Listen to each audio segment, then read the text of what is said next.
Et quand vous avez réussi votre commission vérité et justice, vous engagez la dépolitisation des forces militaires.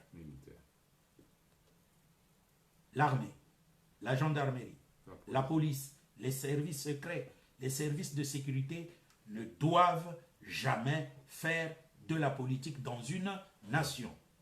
Parce que le sixième pouvoir a pour but, 1, la protection d'une nation. 2, maintenir l'intégrité personnelle et l'intégrité des biens publics et des biens privés. Maintenir la paix à l'intérieur des frontières nationales. Sauvegarder l'intégrité frontalière de la nation. Être un auxiliaire du troisième pouvoir, c'est-à-dire la justice. Voilà le rôle d'une armée. Il y a un quatrième rôle des plus importants, être le levier de financement de la science, de la technique et de la technologie. Être le levier de financement de toute recherche, de tout génie créateur. Pas seulement être le levier, mais être aussi l'encadrement des chercheurs, des scientifiques, des technologues, des nanotechnologues, de tout ce qui est génie créateur dans une nation. Ça, c'est la force de l'armée. Là, tu parles d'une armée productive. L'armée doit être productive. L'armée ne doit pas être dépensière comme dans nos nations. Quand l'armée est dépensière, elle va faire de la politique, obligatoirement. Parce qu'elle sera oui à toutes les injonctions de l'exécutif. Donc, c'est important de réussir la dépolitisation des armées. Et quand vous avez réussi à dépolitiser l'armée, vous passez au 11e point qui est la révolution domaniale. Alors, chers internautes, c'est le point le plus important du projet de société version Gaston Maoumou. La révolution domaniale. En quoi consiste la révolution domaniale? La révolution domaniale consiste à créer une carte d'identité individuelle, territoriale, pour chaque membre de la population. Une carte d'identité individuelle, territoriale de chaque habitant du pays. C'est-à-dire inventorier telle surface, elle appartient à qui? Elle appartient à monsieur Intel. Vous appelez monsieur Intel ou ses légataires. Ils arrivent là. Le cadastre fait le travail. Identifie la surface et dresse en même temps avec les notaires cette carte-là. Elle doit être électronique à tel point qu'on sache que ici, là, c'est pour un tel. De telle sorte que toute la superficie appartient toujours à quelqu'un. Et à partir de ce moment, il faut arracher à l'État la possession territoriale. Parce que dans nos États, vous voyez que ceci, ça appartient à qui? À l'État. Tel territoire à l'État. Mais il a acheté ça chez qui? Non, c'est l'État, l'État c'est toi, l'État c'est moi. Non. Dans une nation, il n'existe pas une seule parcelle qui appartienne à l'État. Toutes ces parcelles doivent appartenir à un membre de la nation. Et quand chaque membre de la nation a son lopin de terre, alors l'État a de la terre. Ainsi, ayant identifié toute surface et ayant fait de telle sorte que chaque ayant droit ait son lopin de terre et sa carte qui est reconnue,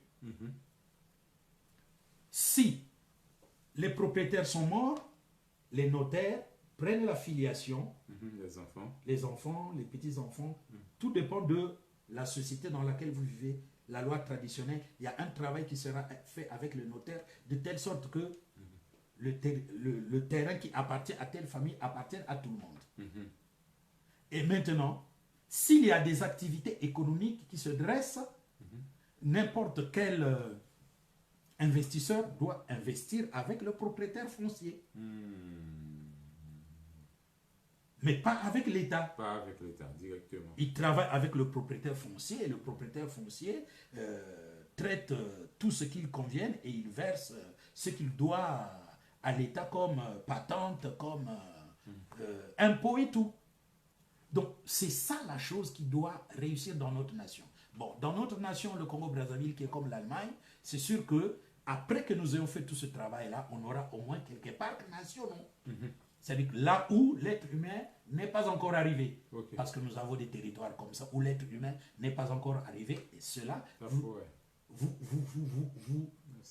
léguez cela au ministère des Eaux et Forêts. Et le ministère des Eaux et Forêts établit cela comme parc national.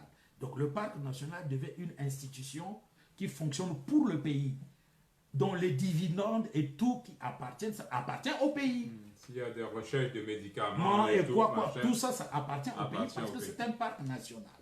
Mais entre-temps, si... C'est l'armée qui garde aussi, en quelque part... Non, on crée une garde nationale. D'accord. Et c'est comme ça. Bon, de toutes les façons, ces institutions-là, elles sont déjà là. Elles sont déjà là. L'armée ne peut pas prendre... Non. Il y a des institutions qu'on établit, n'est-ce pas, pour cela. Donc, quand vous avez réussi cela, le pays peut se développer. Parce qu'aujourd'hui, en Afrique, nos nations ne se développent pas parce que l'État, c'est-à-dire l'exécutif, le président de la République, avec son petit groupe, prennent toute la richesse du pays. Or, ici, si le pétrole du Kouilou appartient aux membres du Kouilou qui sont juste à la frontière, juste au bord de la mer, là. Les propriétaires fonciers qui sont au bord de la mer parce que c'est à eux que ça appartient.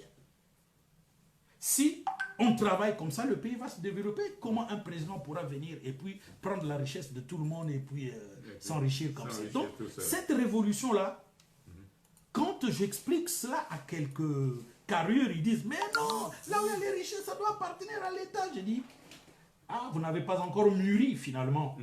Donc, vous faites du bruit, mais vous ne savez pas que dans ce combat qu'il faut mener, il faut savoir mettre l'homme à la place qu'il faut. Et aujourd'hui, les gens disent non, il faut mettre l'homme à la place qu'il faut, l'homme à la place qu'il faut. Ils ne savent même pas ce qu'ils disent. Parce que dans un pays, mettre l'homme à la place qu'il faut, c'est tout simplement lui donner son lopin de terre officiellement. C'est cela qu'on appelle mettre l'homme à la place qu'il faut. À la place qu'il faut.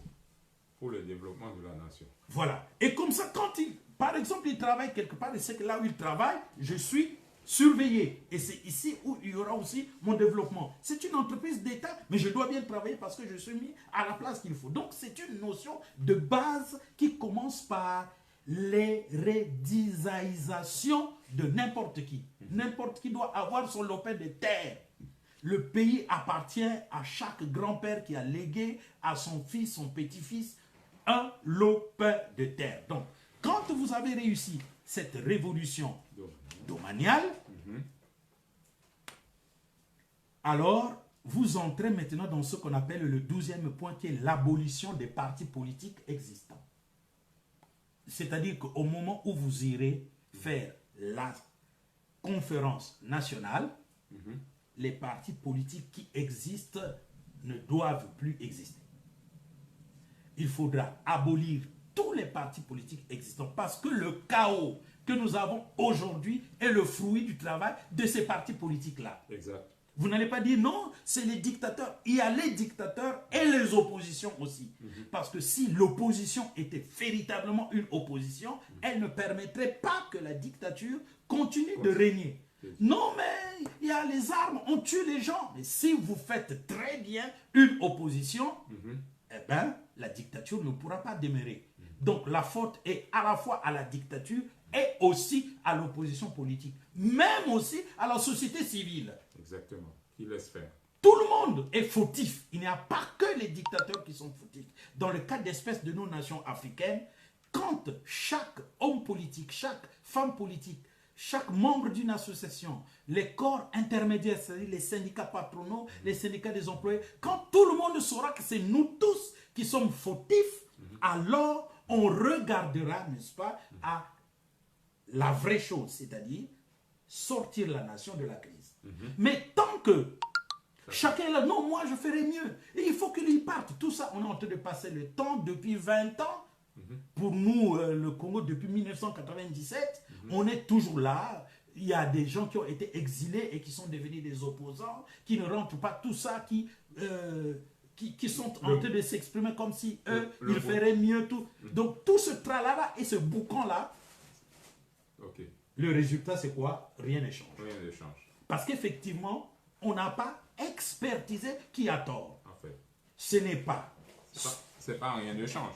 Hein? Les choses changent, mais dans la mauvaise direction. Dans la mauvaise direction. Parce que ça change. Oui, ça change dans la mauvaise direction, Dans la exactement. mauvaise direction. Parce que les choses vont de pire mal en pire. De mal, c'est ça. Donc, ce n'est pas seulement Sassou qui est mauvais. Ce n'est pas seulement la mouvance présidentielle pécétiste et apparentée qui est mauvaise. Mais l'opposition aussi est mauvaise. Ce n'est pas seulement l'opposition qui est mauvaise. La société civile aussi est mou. Ce n'est pas seulement la société civile qui est mou, la diaspora aussi, elle est diasporie. Donc c'est tout le monde qui est fautif. Et quand on regarde les choses ainsi, on a la bonne expertise de notre nation et on propose à la nation quelque chose qui va élever la nation et non quelque chose qui va détruire la nation.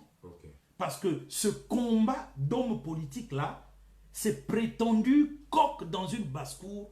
Il faut perdre le temps à la basse-cour. Donc, vous faites la dissolution, un anéantissement organisé de tous les partis politiques. Et la conférence nationale souveraine va légiférer sur est-ce qu'on va bipolariser la vie politique du pays ou on va créer un observatoire neutre de création de partis politiques en mettant les garde-fous sur comment est-ce que prochainement les partis politiques devront exister dans la nation.